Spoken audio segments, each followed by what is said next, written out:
êtes très nombreux à me demander des tutos de débutants en fait en astrologie. Donc j'ai commencé une série et j'espère que ça va vous plaire. Alors aujourd'hui, nous allons découvrir la carte du ciel et les maisons et les angles des maisons.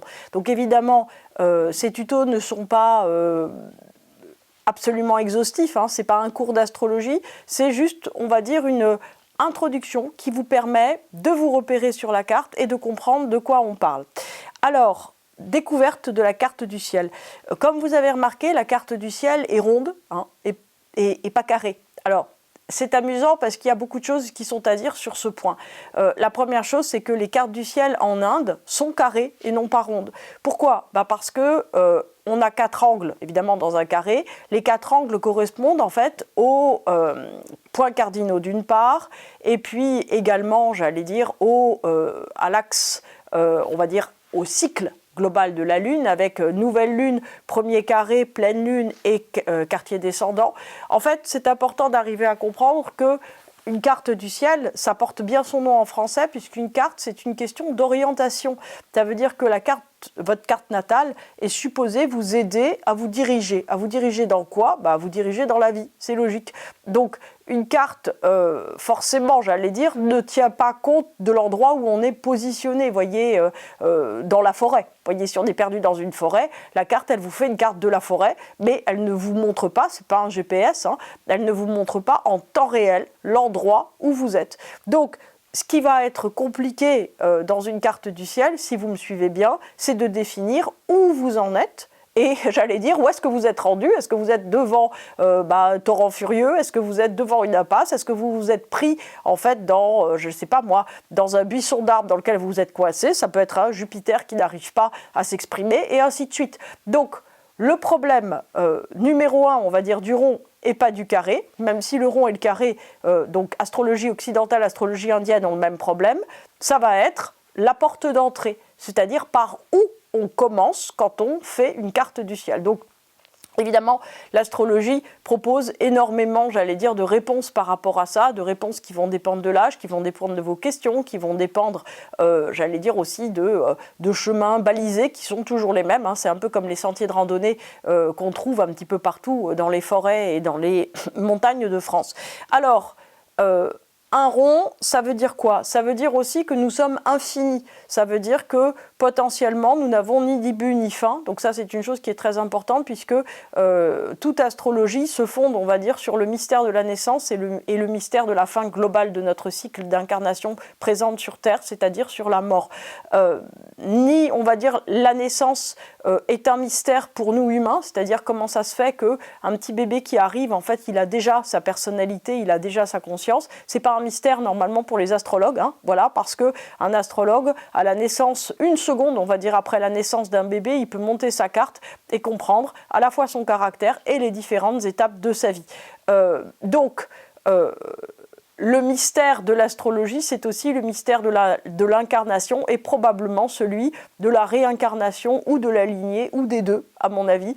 C'est-à-dire qu'une âme choisit la lignée dans laquelle elle va venir s'incarner pour avoir la capacité de réactualiser les différentes difficultés, on va dire les différentes étapes, les différents obstacles, les différentes mises en situation ou mises en scène qu'elle aura besoin de vivre pour évoluer. Pourquoi ? Parce que, en fait, notre vie, c'est une sorte, on va dire, de jeu vidéo dans lequel on doit s'affermir pour passer un certain nombre d'obstacles qui nous paraissent, j'allais dire, infranchissables. C'est le rôle des carrés, par exemple, et des oppositions dans un thème, et qui pourtant vont être franchis et de nous donner accès à ce qu'on appelle une évolution, c'est-à-dire, en fait, l'étape d'après de notre personnalité. C'est-à-dire que notre personnalité est amenée à évoluer. Évoluer, ça veut dire quoi ? Ça veut dire faire autrement l'harmonie entre toutes les données, c'est-à-dire entre toutes les planètes, entre tous les points fictifs de notre thème. L'enjeu, en fait, d'une lecture de carte du ciel, c'est numéro 1 de comprendre, évidemment, et c'est ça dont on parle, hein, de comprendre l'enjeu de chaque point du ciel, mais ensuite de les harmoniser ensemble, c'est-à-dire de les harmoniser de manière à faire une personnalité qui soit cohérente et qui tienne la route quand ? À cette étape-là de votre vie, puis à l'étape suivante, puis à l'étape suivante, puis à l'étape suivante. Donc si vous me suivez bien, chaque logique cohérence, chaque logique harmonieuse de votre personnalité que vous allez trouver ne pourra pas valoir pour la situation suivante, pour l'âge suivant, pour, on va dire, l'étape suivante de votre vie. Chaque fois, nous sommes amenés à refaire une harmonie. C'est pour ça que le principe en fait de l'existence et le principe de l'astrologie, c'est refaire l'harmonie au niveau d'après. Alors, un rond et pas un carré, ça veut dire que nous sommes infinis dans le cycle de nos existences, ça veut dire que nous aurons des millions et des milliards d'existences. Donc, au passage, moi, ça me fait bien rire quand les gens me disent « Ah, c'est ma dernière incarnation ». Ah bon, vous êtes Dieu, vous le savez? Non. D'abord ça, et ensuite de ça, vous savez, quand en fait des gens sont des bodhisattvas, c'est-à-dire qu'ils donnent tout leur être et tout leur amour, parce qu'en fait ils sont passés par-delà le royaume de la peur, qu'est-ce qui se passe? Ils reviennent pour aider les autres. Donc ceux-là non plus, en fait, ils reviennent. Donc en fait, nous sommes coincés, entre guillemets, où nous profitons avec une joie extrême de la continuité infinie des milliards de nos existences. Donc le premier conseil que je vous donne en tant qu'astrologue, et c'est un conseil qui va aller contre l'enseignement de la Lilith, c'est ne cherchez pas de sortie. Qu'est-ce que c'est que le point de la Lilith vrai dans un thème? Donc là, on est en astrologie avancée. C'est un point qui nous dit, la sortie, elle est à ta main. D'ailleurs, tu peux devenir comme un dieu, manger la pomme et devenir celui qui est maître de ton destin. Évidemment, c'est faux et la Lilith aboutit souvent à une dépression ou à en tout cas une séparation d'avec la réalité actuelle qui peut amener jusqu'à des douleurs psychiques ou physiques extrêmement importantes. Donc, un rond et pas un carré, ça veut dire aussi quoi? Ça veut dire que il n'y a pas de terme a priori à votre existence, c'est-à-dire que le terme va dépendre en fait de l'énergie que vous mettez dans votre existence. Les Indiens nous disent que en fait, nous venons sur Terre avec un nombre défini d'inspiration et d'expiration. Voilà. Donc en fait, si vous voulez vivre plus longtemps, alors vous pouvez faire des exercices de respiration évidemment, mais vous pouvez aussi comprendre le message concret qu'il y a derrière ça. Si vous vivez des situations qui sont stressantes, si vous vous mettez en colère, si vous avez en gros, j'allais dire, des accélérations de vie qui sont très difficiles à vivre pour votre personnalité et pour votre caractère, vous allez respirer plus vite. Si vous me suivez bien, si vous respirez plus vite, vous vivrez moins longtemps. Donc en fait, la peur est l'ennemi numéro 1 de la longévité. Bien. Donc, un rond et pas un carré, mais nous sommes orientés sur Terre. C'est-à-dire qu'en Inde, la carte du ciel est un carré, mais la carte du ciel est un carré, certes, absolument, mais comporte 4 angles. Eh bien, en fait, le rond, c'est pareil. C'est-à-dire que, comme nous le verrons sur la carte qui sera donnée en exemple, donc j'utilise la carte de Charles Dickens, par hasard, c'est comme ça. Donc, la carte, en fait, vous montrera qu'il y a une coupure en 4 morceaux exacts, en 4 quartiers exacts, alors exact ou pas d'ailleurs, on va le voir avec la taille des maisons, mais en tout cas une coupure en 4 cadrans principaux qui est effectivement, j'allais dire, la structuration de la carte du ciel. Alors cette structuration, comme je disais tout à l'heure, elle est donc, alors pour les points avec leur nom, on a l'ascendant, on a le fond du ciel, on a le descendant et on a le milieu du ciel. Donc ces 4 points correspondent alors aux âges de la vie, ça correspond au mouvement de la conscience, ça correspond aux phases de la lune, ça correspond aux points cardinaux, ça correspond aux saisons, ça correspond aux heures du jour et de la nuit. On peut trouver énormément en fait de connexions symboliques, de résonance, vous voyez, en fait, entre les points. Pourquoi on peut trouver énormément de résonance? Une chose simple, c'est qu'en fait, tout redit toujours la même chose. Ça, c'est la théorie des correspondances que vous trouverez dans l'ésotérisme en règle générale. C'est-à-dire que la théorie des correspondances vous disent quoi?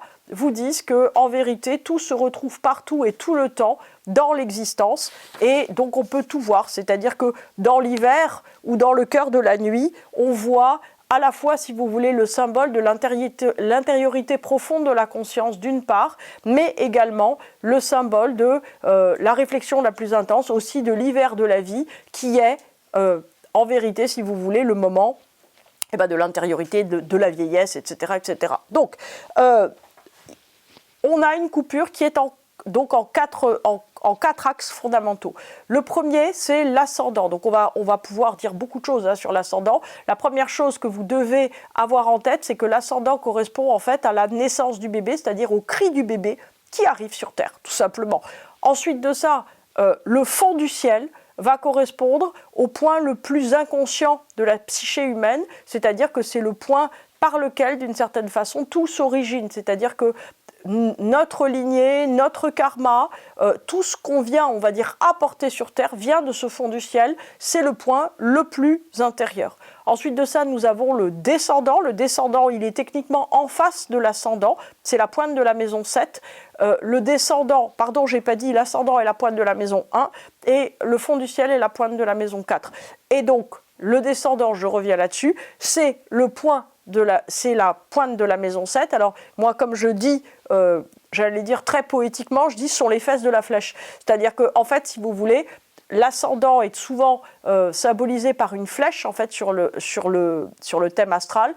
Et donc, la pointe de la maison 7 est symbolisée par l'autre bout de la flèche, hein, donc effectivement, les fesses de la flèche. Bon, le descendant correspond, si vous voulez, à notre vision du monde extérieur et des autres. C'est-à-dire que nous avons, nous, en tant qu'êtres humains, une vision de ce que doit être l'autre idéal. L'autre idéal, en fait, est, j'allais dire déjà, d'une certaine manière défini par cette pointe de maison 7. Ça sera très intéressant à comprendre puisque, en fait, nous sommes des bulles autarciques, c'est-à-dire que nous promenons notre vision du monde et aussi notre vision des autres avec nous-mêmes. Et au fond, nous rencontrons le monde à partir de ce que nous sommes. Alors on va se dire, oui, c'est une tautologie, Nikia. Bien sûr qu'on rencontre les autres à partir de ce que nous sommes. Oui, sauf qu'on ne peut pas en sortir, en fait. C'est-à-dire que quand on rencontre quelque chose, si vous voulez, qui ne nous convient pas, on se dit, le monde doit changer. Et en fait, c'est là que commence toute une série, on va dire, d'événements infinis, puisque nous voulons que les choses changent pour venir nous correspondre et faire que nous soyons contents avec ce que c'est.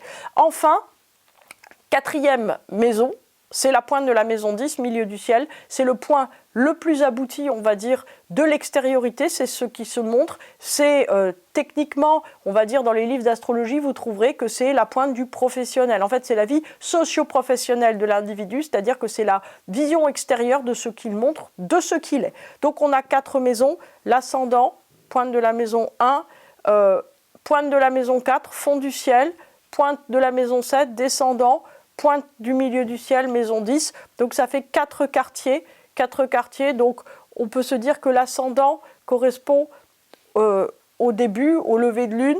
On va voir que en fait, ça tourne dans l'autre sens. Le milieu du ciel va correspondre en fait à la pleine lune. Le descendant va correspondre au 3e quartier et le fond du ciel correspond à la nouvelle lune. Donc en fait, si vous voulez, on est dans une logique où, si vous voulez, quelque chose se structure dans la psyché humaine par l'incarnation. C'est-à-dire que là encore par les saisons, printemps, été, automne, hiver, là encore, ascendant, printemps, milieu du ciel, été, automne, descendant, hiver, fond du ciel. En fait, chaque fois, c'est symboliquement une compréhension qu'on doit avoir, une compréhension en fait de ce qui nous est amené, de ce qui nous est demandé, j'allais dire, en termes de maturité, d'incarnation, de manière, on va dire, de vivre au quotidien et dans les saisons et dans les années et dans le temps de la vie également.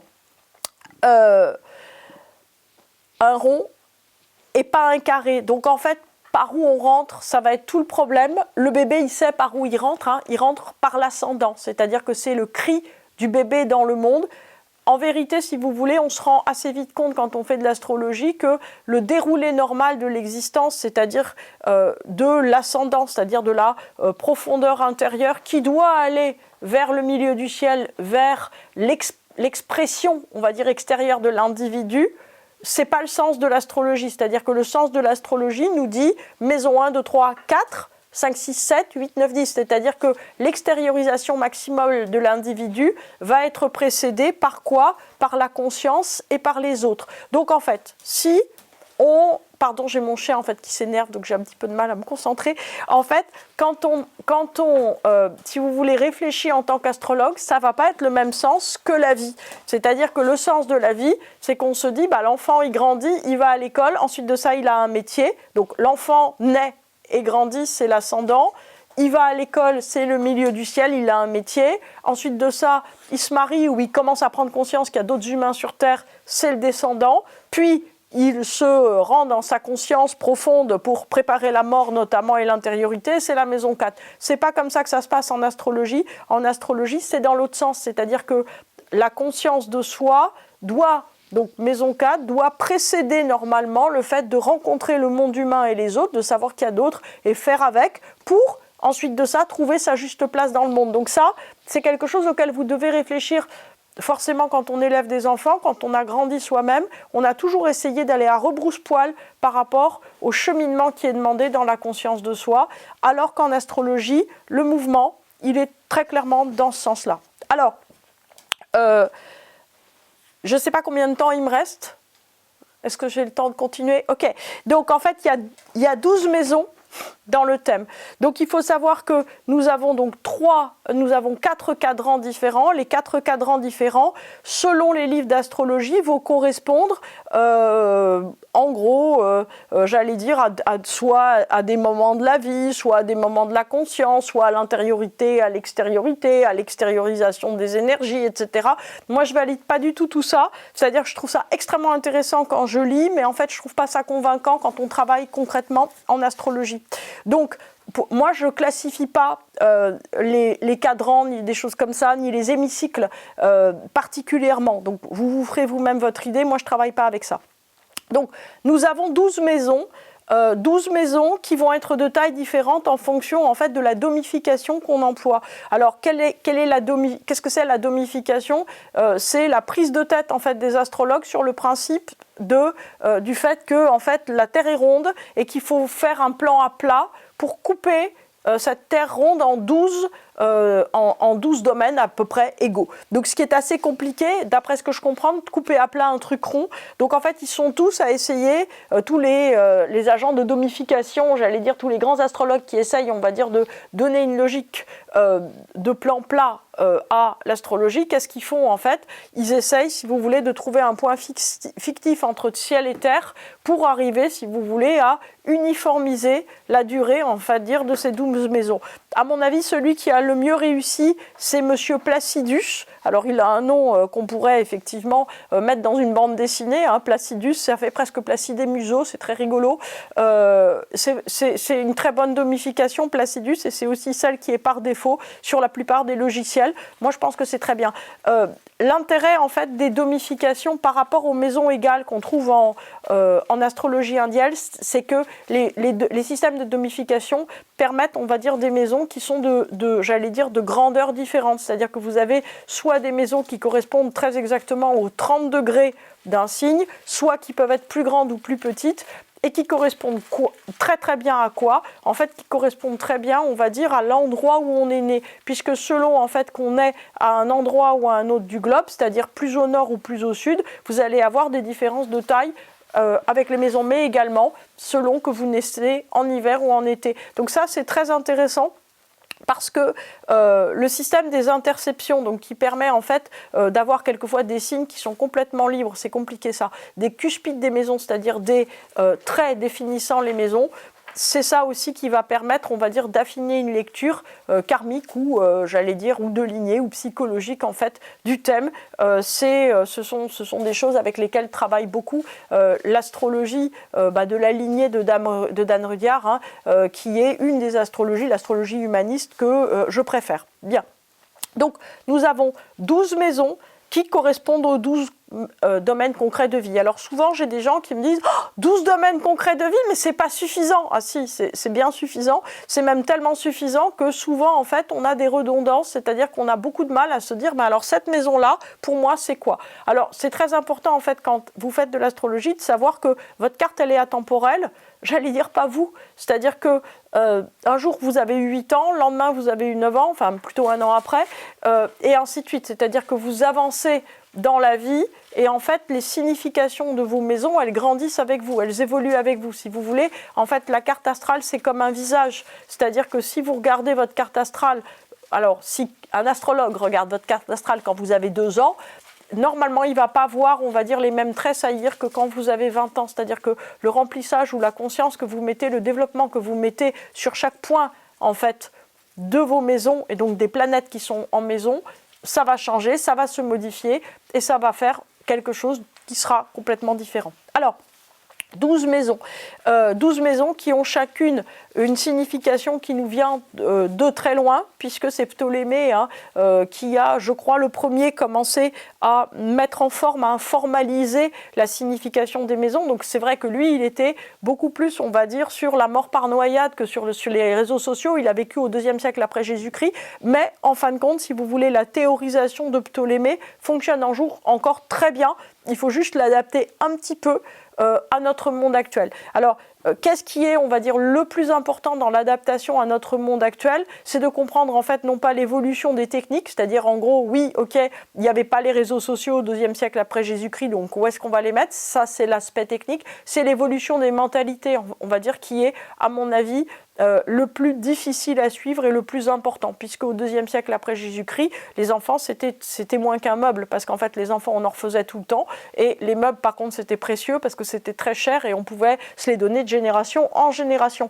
Donc, on va dire qu'il y avait une différence d'abord par rapport aux humains, par rapport bien sûr à la place des gens qui n'étaient pas des humains dans la société, c'est-à-dire les femmes et les enfants, donc il n'y avait que les hommes. Donc il y avait aussi, si vous voulez, aussi une perception au cours, on va dire, des siècles, entre le IIe et le XVIIIe siècle, une perception, on va dire, du travail qui a beaucoup changé, c'est-à-dire que seuls les pauvres travaillaient, au XVIe, XVIIe et XVIIIe, c'était les gens fortunés qui ne travailleraient pas.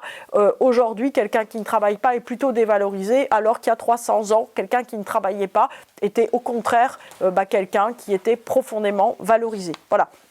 Donc, il faut bien avoir en vue que nous vivons, et ça c'est un point qui est très important, sur lequel vont effectivement évoluer aussi nos planètes transsaturniales, c'est que nous vivons, j'allais dire, dans un bain de mentalité, c'est-à-dire qu'en fait nous vivons dans un monde, j'allais dire, où nous ne questionnons absolument pas nos évidences. Or, ces évidences, elles changent très très vite, c'est-à-dire qu'en 30 ans, les évidences changent parfois complètement. Donc ça, c'est extrêmement important. Vous voyez, il y a 100 ans, un homme avait globalement à peu près droit de vie et de mort sur sa femme, et tout le monde, alors 100 ans de 1920, oui à peu près, puisqu'on était, j'allais dire, dans les années folles, etc., c'était à peu près normal, et tout le monde allait à la messe et se faisait très mal voir s'il n'y allait pas, ou à la mosquée ou à la synagogue.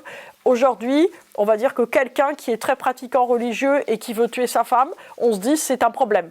Donc, en fait, juste pour vous dire que tout ce qui vous paraît évident, questionnez-le. Questionnez-le et dites-vous, est-ce qu'on n'est pas en fait juste dans, j'allais dire, une vision, j'allais dire, qui nous paraît aller de soi, alors que c'est quelque chose de très nouveau. Donc, nous n'avons pas le temps là de voir la totalité des 12 maisons parce que ça va prendre un petit peu plus de temps, donc nous ferons ça dans la vidéo suivante. Rappelez-vous, simplement, on va dire, et réfléchissons là-dessus pour finir ce premier tuto, sur les mentalités dans lesquelles nous sommes. Aujourd'hui, avec l'arrivée de Pluton en Verseau, en fait, il y a une très grande, j'allais dire, remise en cause de l'idéologie dominante qui était l'idéologie qui a commencé à se mettre en place, woke. C'est-à-dire que c'était une idéologie, si vous voulez, alors je dis idéologie, c'est pas du tout péjoratif, c'est juste la manière dans laquelle on vit, et aujourd'hui on va dire qu'il y a une montée, on va dire, de l'affirmation de quelque chose de plus traditionnel qui correspond effectivement en fait à l'arrivée de Pluton en Verseau, puisque ça va renforcer la défense des autres parts, si vous voulez, c'est comme une guerre civile sociologique qui va se mettre en place. C'est intéressant, on va dire, de voir que, un petit peu comme dans tous les arbitrages, vous voyez, pour ou contre le vaccin, pour ceci ou cela, pour ou contre le féminisme, pour ou contre le wokisme, pour ou contre, va faire, on va dire, des césures très très importantes dans notre société, qui va, j'allais dire, amener aussi à l'étape d'après. En fait, l'évolution sociétale, elle va extrêmement vite, nos mentalités changent très vite, et c'est ça, en fait, qui est très compliqué quand on vieillit. Si vous savez, c'est tout ce qu'on trouve aussi sur les générations alpha, bêta, Z, X et ainsi de suite. C'est-à-dire qu'au fond, on ne comprend pas du tout comment il se fait, si vous voulez, que les gens changent tellement vite. Donc, quand on se retrouve à 50 ans confronté à des enfants qui en ont 20 ou 15, on se dit, mais en fait, leur mentalité n'a absolument rien à voir avec la nôtre. Ça, c'est l'évolution sociétale qui est portée par les planètes transsaturniennes. Je vous retrouve, donc je pense, la semaine prochaine pour la découverte des maisons.